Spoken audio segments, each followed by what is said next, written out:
The Guardians of the Galaxy will be flying onto movie screens before you know it, so today we continue our lesson on these intergalactic heroes by discussing the leader of the group, Peter Quill, aka Star-Lord. So, what are we waiting for? Let's get started! Starlord was created by Steve Englehart and Steve Gann and made his first appearance in the January 1976 issue of Marvel Preview number 4. Though his ultimate destiny lies among the stars, he began his life on Earth. His mother Meredith was a normal human who ends up falling in love with an alien prince known as Jason of Spartoy, who she saves after his spaceship crash lands in Colorado en route to fight a war on his home planet. After Jason discovers Meredith is pregnant, he decides to lock away her memory of him until he can return after the war. A month later, Meredith marries her childhood sweetheart Jake, who tries to kill Peter, not believing him to be his son.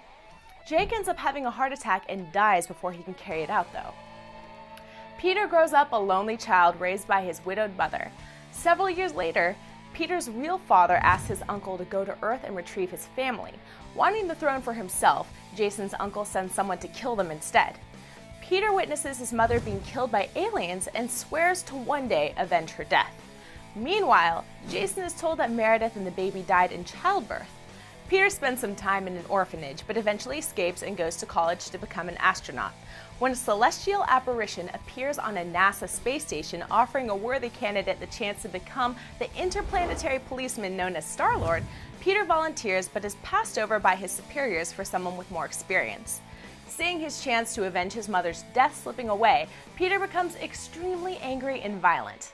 He is discharged from NASA, but he manages to steal a ship, return to the space station, and ultimately become Starlord. He is given a sentient former star known as Ship as his vessel, guide, and companion. With the help of Ship, Star-Lord's adventures eventually lead him to his father's home planet, Sparta. While there to stop a planned coup, Peter recognizes his mother's assassin and kills him.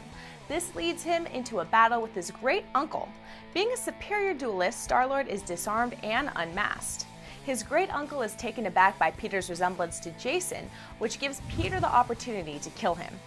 Peter soon meets his father, who is overjoyed to have found his son. Peter learns about his past and is offered to become heir to the Empire, but he refuses and continues his duties as Star-Lord for a time. At one point, he gives up his Star-Lord identity after discovering thousands of lives were lost at the cost of defeating Galactus' first herald, Fallen One. He spends time in an interstellar prison where he ends up teaming up with potential Avengers 2 baddie Thanos. He is eventually free to help fight a great intergalactic threat known as the Annihilation Wave. It was during this time that Peter met his fellow intergalactic heroes that would become the Guardians of the Galaxy. He formed the group as a proactive way to keep large galactic threats from happening in the future. As for powers, even though Peter Quill is half alien, he possesses no superhuman abilities. His Star-Lord suit does provide him with increased strength, durability, flight, and the ability to survive in space. He is also a skilled marksman, strategist, and expert in hand-to-hand combat with the ability to heal himself quicker than normal humans. Star-Lord is an all-around interesting character, and one we are looking forward to seeing live on the big screen when Guardians of the Galaxy hits theaters on August 1st, 2014. Stay tuned right there to Clever You as we continue to explore the rest of the Guardians. Until then, I'm Erin Darling. Thanks for watching.